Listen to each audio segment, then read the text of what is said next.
This episode of Film Riot is brought to you by Domain.com. Welcome to Film Riot Mondays. I'm wearing the same shirt I've been wearing for 3 weeks. Yes, you are. Literally, every day. Same shirt. I've never seen you change. We shot them back to back. What do you want from me? My sister's wedding's coming up. We gotta get ahead, man.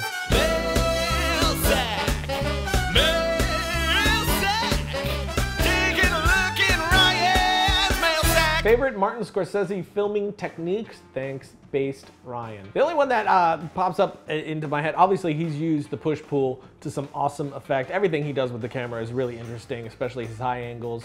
Love how he uses close-ups. But one thing I've always found really interesting is how he'll freeze a frame just for a second before cutting again. So we'll be looking at a shot. The shot will be in motion, obviously, and it'll freeze for just a moment, and then we'll cut. He's done that quite a bit. Some really good examples are from Aviator, Casino, and Goodfellas. But I've always thought that that was interesting how and when he uses it. Hey Ryan, what does your film pitch consist of when pitching to sponsors such as HP, Adobe, etc.? The way that I go about working with sponsors is a bit different than most people. What you would normally do is you would put together a document that showed what your project is, would show a clear plan of how you're going to pull your project off, deadlines, release dates, all of that. But also, more importantly, it will show why it's a good fit for that sponsor and how it's a value for that sponsor. Those are absolutely key. But the way that I go about this sort of thing is less on sort of traditional sponsor sense and more in a collaborative sense. I go after people who I'm going to use their stuff either way, like Kessler and Adobe and Red Giant, and I basically go to them and tell them that, hey, I'm using the product either way. I'm going to use it exactly like this either way. But if you're interested in being a part of the project, this is what we're doing. And to their credit, they understood what we were trying to do, really dug it, and just wanted to be involved. We're passionate to be involved and collaborate on something cool. And that's been a much better way for me to work, a much less annoying way to work. Because when you go to the normal sponsor deal and it's just about money and not the passion of creating things, it can get a little frustrating, but all of these people that we've worked with have been fantastic. Is a beard required to work with y'all? Yes. Even if you're a woman. Where do you get your Blue's Clues children voices from? It's actually all the ladies in my family. I gather them together and then I have them say the things I want them to say in the most childlike voice they can, so the highest pitch voice they can. And then in post-production, I'll actually pitch it up just a little bit more. It just freaking sounds like children. Works. Found footage, yay or nay? That's purely an opinion-based thing. There's a lot of people who really love found footage. There's a lot of people who really love 3D, and if you really love something, you're not wrong. And anybody who tries to tell you you're wrong, just ignore them completely, regardless of whatever the movie is. If you love it and other people hate it, it doesn't mean it's a bad movie. You love it, therefore a good movie. People always disagree. There's movies that I hate that Josh absolutely loves, and neither of us are wrong. So this would fall into that category. For me personally, I'm really tired of found footage. I loved it at first, especially when Paranormal Activity first came out. I thought they used that fantastically. But it is very gimmicky, and after so long, I've gotten very tired of it, to the point now to where if I see a trailer for something, I'll get excited about it and then realize it's found footage and then totally lose interest. So for me, it's something that definitely has overstayed its welcome, and I wish it would kind of dwindle out a little bit and then come back again. How it did with Paranormal Activity kind of brought it back.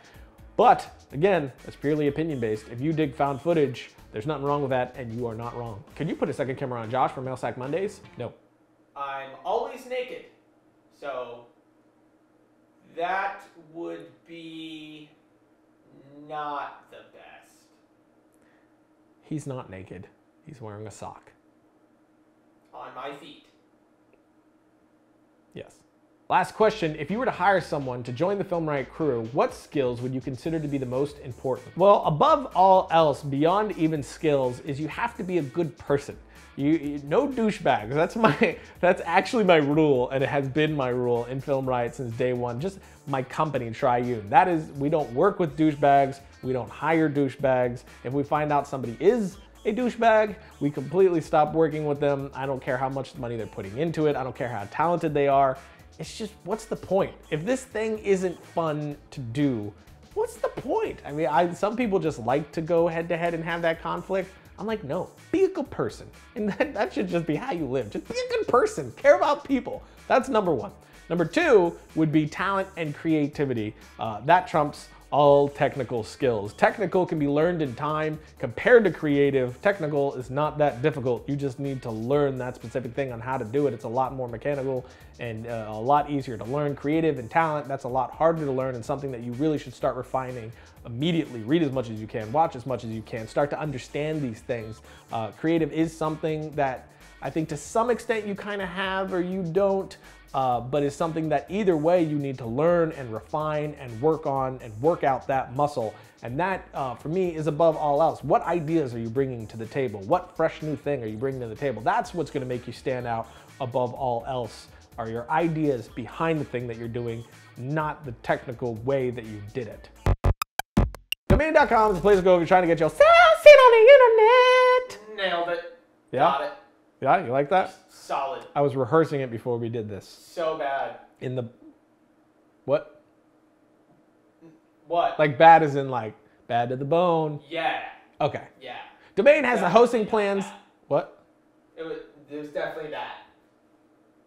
Domain has the hosting plans that are reliable and affordable. They got the domain discovery service to help you pick the right name for you. If the one you want is taken, it'll give you some options so you don't have to just come up with it from scratch. Dude, so bad. To the bone. Yeah. So terribly awesome. If you want to save some money, use the coupon code FilmRiot at checkout for 15% off your domain name and web hosting, because when you think domain names, think domain.com! Like the worst thing that you could possibly hate. It's just, you gotta love it. It's so badly good. I'm so confused.